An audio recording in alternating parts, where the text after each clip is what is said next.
नमस्कार। SPT news में आपका स्वागत है। पेश है आज 28 जनवरी 2026 बुधवार शाम 7:15 बजे राजस्थान की बड़ी खबरें। दिल्ली से जयपुर आ रही एयर इंडिया की फ्लाइट आज बुधवार दोपहर पहली कोशिश में लैंड नहीं हो पाई। विमान ने रनवे को टच करते ही दोबारा उड़ान भर ली, जिससे कुछ देर के लिए एयरपोर्ट पर हलचल की स्थिति बन गई। हालांकि करीब 10 मिनट बाद दूसरे प्रयास में विमान की सुरक्षित लैंडिंग करवा ली गई। दरअसल फ्लाइट ने दोपहर करीब 1:05 पर जयपुर एयरपोर्ट पर लैंडिंग का प्रयास किया था। इस दौरान पायलट ने रनवे को छूते ही विमान को दोबारा हवा में उड़ा लिया। सूत्रों के मुताबिक इस फ्लाइट में कांग्रेस के प्रदेश प्रभारी सुखजिंदर सिंह रंधावा भी सवार थे। घटना के दौरान विमान में मौजूद यात्रियों में कुछ समय के लिए चिंता जरूर रही, लेकिन लैंडिंग के बाद सभी ने राहत की सांस ली। हरियाणा सरकार की दयालु 2 योजना के तहत आवारा पशुओं के हमले से मृत्यु या दिव्यांगता पर आर्थिक सहायता मिलेगी। पीड़ित परिवार को मृत्यु या 70% से ज्यादा दिव्यांग होने पर 1 से 5 लाख रुपए तक की आर्थिक सहायता दी जाएगी। कम से कम चोट पर न्यूनतम 10,000 रुपए तक की आर्थिक सहायता राशि का प्रावधान है, जिसका अंतिम फैसला जिला स्तर पर गठित कमेटी द्वारा किया जाएगा, जिससे उपायुक्त चेयरमैन रहेंगे। सुप्रीम कोर्ट ने आज बुधवार को विश्वविद्यालय अनुदान आयोग द्वारा हाल ही में लागू किए गए एक नियम को चुनौती देने वाली याचिका पर सुनवाई करने की अनुमति दे दी है। याचिका में कहा गया है कि इस नियम में जाति आधारित भेदभाव की परिभाषा बहुत सीमित है और कुछ वर्गों को संस्थागत सुरक्षा से बाहर रखा गया है।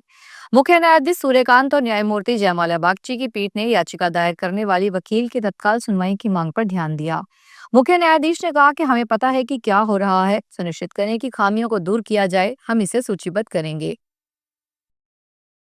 मजबूत खरीदारी के चलते सोने और चांदी की कीमतें लगातार नए रिकॉर्ड स्तर पर छू रही है। बुधवार को एमसीएक्स पर गोल्ड की कीमत में 2.12% की तेजी के साथ 1,71,479 रुपए प्रति 10 ग्राम पर खुली, जबकि पिछला बंद भाव 1,67,961 था। कारोबार के दौरान सोना 1,72,949 के रिकॉर्ड पर हाई तक पहुंच गया है।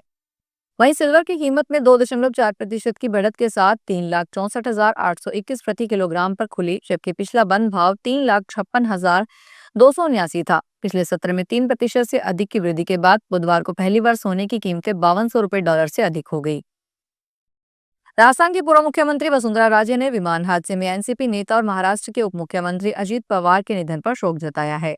वसुंधरा राजे ने कहा कि विमान हादसे में महाराष्ट्र के उप मुख्यमंत्री अजित पवार के असामयिक निधन से महाराष्ट्र ने एक समर्पित नेतृत्व को खो दिया है। जनसेवा के प्रति उनका समर्पण और महाराष्ट्र की जनता के प्रति उनकी प्रतिबद्धता उन्हें सदैव स्मरणीय रहेगी। जयपुर की यातायात व्यवस्था को सुधारने और शहर के बीचों बीच ट्रैफिक के दबाव को कम करने की दिशा में एक ऐतिहासिक शुरुआत की गई है। अजमेर रोड से हीरापुरा बस टर्मिनल से रोडवेज और निजी बसों का विधिवत संचालन शुरू कर दिया गया है। करीब 11 साल के लंबे इंतजार के बाद जेडीए की यह महत्वाकांक्षी योजना अब धरातल पर उतर आई है।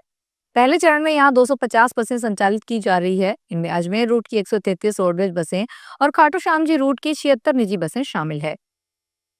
राजस्थान में सामाजिक सुरक्षा पेंशन का लाभ लेने वाले 16,35,000 बुजुर्गों, विधवाओं और दिव्यांगों की पेंशन रुक सकती है। कारण यह है कि इन पेंशनरों ने अभी तक अपने जीवित होने का वार्षिक भौतिक सत्यापन नहीं करवाया है। विभाग की ओर से दी गई समय सीमा समाप्त होने में अब केवल 4 दिन शेष है। आमतौर पर यह प्रक्रिया 31 दिसंबर तक पूरी हो जाती है, लेकिन बड़ी संख्या में पेंडेंसी को देखते हुए सरकार ने इसे 31 जनवरी तक बढ़ाया था।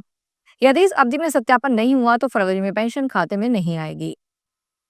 बीकानेर की इंदिरा गांधी नहर से पानी चोरी का मामला सामने आया है। पानी चोरी पकड़े जाने के बाद विभाग की ओर से 4 लोगों के खिलाफ मामला दर्ज किया गया है। मामला जिले के छतरगढ़ का है। बताया जा रहा है कि इन किसानों की बारी खत्म होने के बाद भी ये लोग नहर में पाइप लगाकर अपने खेतों में पानी पहुंचा रहे हैं। इंदिरा गांधी नहर के रेगुलेशन उपखंड के भोपालपुरा ब्रांच के असिस्टेंट इंजीनियर अशोक कुमार माली ने छतरगढ़ थाने में नामजद मामला दर्ज करवाया है। फ्रांस निवासी गिरार्ड और उनकी पत्नी शोले साल 2095 में राजस्थान के पाली जिले के सोडावास गांव गए थे। सोडावास गांव की यादें वो दंपति कभी भूल नहीं सके। उनका मन एक बार फिर सोडावास गांव आने को कर रहा था, पर अब वे उनका रास्ता और पता दोनों भूल गए थे। इस मौके पर गूगल ने उनकी मदद की। गिरार्ड की बेटी ने अपने पिता की इच्छा को पूरा करने के बीड़ा उठाया। उनकी बेटी ने गूगल की मदद से गांव को ढूंढ निकाला। गिरार्ड दंपति 30 वर्ष बाद दोबारा सोडावास पहुंचे तो गांव की बदली तस्वीर देखकर वे चौंक गए। अब गांव में कच्चे घर की जगह पक्की इमारतें और आधुनिक सुविधाएं थी।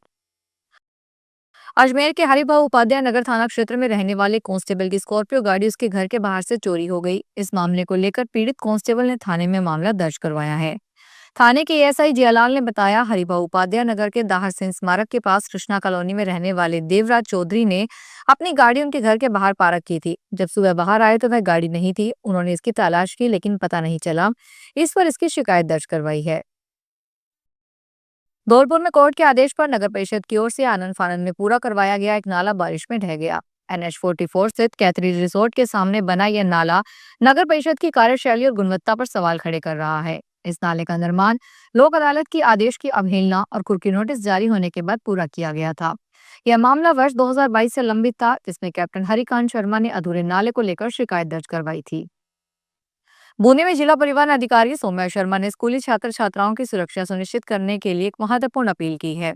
उन्होंने जिले की सभी शैक्षणिक संस्था प्रावधानों, अभिभावकों और स्कूली बच्चों का परिवहन करने वाले वाहन स्वामियों से स्कूल वाहनों की सुरक्षा जांच सुनिश्चित करने का आग्रह किया है। शर्मा ने बताया कि राज्य में सड़क दुर्घटनाओं को कम करने के लिए सरकार और विभिन्न सड़क सुरक्षा एजेंसियां लगातार प्रयास कर रही है। इसी क्रम में स्कूली बच्चों के परिवहन में उपयोग होने वाले साधनों का सुरक्षा मानकों पर खरा न उतरना एक चिंता का विषय है।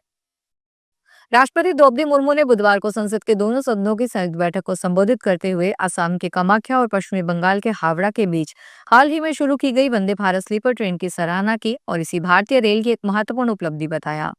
राष्ट्रपति ने कहा कि गरीब और मध्यम वर्ग की सेवा करने वाली भारतीय रेल 100% विद्युतीकरण के लक्ष्य के बेहद करीब पहुंच चुकी है। उन्होंने दिल्ली और मिजोरम की राजधानी आइजोल के बीच सीधे रेल संपर्क का भी उल्लेख किया, जिसे राजधानी एक्सप्रेस को हरी झंडी दिखाकर शुरू किया गया था। महाराष्ट्र के उप मुख्यमंत्री अजित पवार का विमान आज सुबह बारामती एयरपोर्ट पर दूसरी बार लैंड करने की कोशिश कर रहा था, तभी क्रैश हो गया। यह दावा फ्लाइट ट्रैकिंग वेबसाइट ने किया है। यह विमान एक प्राइवेट कंपनी VSR वेंचर्स द्वारा ऑपरेट किया जा रहा था। सुबह करीब 8:45 पर क्रैश हो गया, जिसमें 66 साल के अजित पवार और 4 अन्य लोगों की मौत हो गई। क्रैश के बाद विमान में आग लग गई। एक चश्मदीद ने बताया कि प्लेन रनवे पर पहुंचने से करीब 100 फीट पहले क्रैश हो गया। जयपुर विकास प्राधिकरण ने कालवा रोड स्थित कृष्णा कुंज वेलफेयर सोसाइटी में पिछले लगभग 20 महीनों में अवैध रूप से काबिज प्रबंधन समिति के खिलाफ कड़ी कार्रवाई की है। लंबे प्रकरण से चल रहे कानूनी विवाद और वित्तीय गड़बड़ियों की शिकायतों पर संज्ञान लेते हुए JDA के उपायुक्त जोन 7 ने मौजूदा अध्यक्ष जगदीश चौधरी सहित पूरी कार्यकारिणी को तुरंत प्रभाव से हटा दिया। साथ ही सोसाइटी में 1 मार्च 2026 तक नए सिरे से चुनाव कराने के आदेश दिए हैं। फिलहाल इस बुलेटिन में इतना ही, फिर हाजिर होंगे बड़ी खबरों के साथ।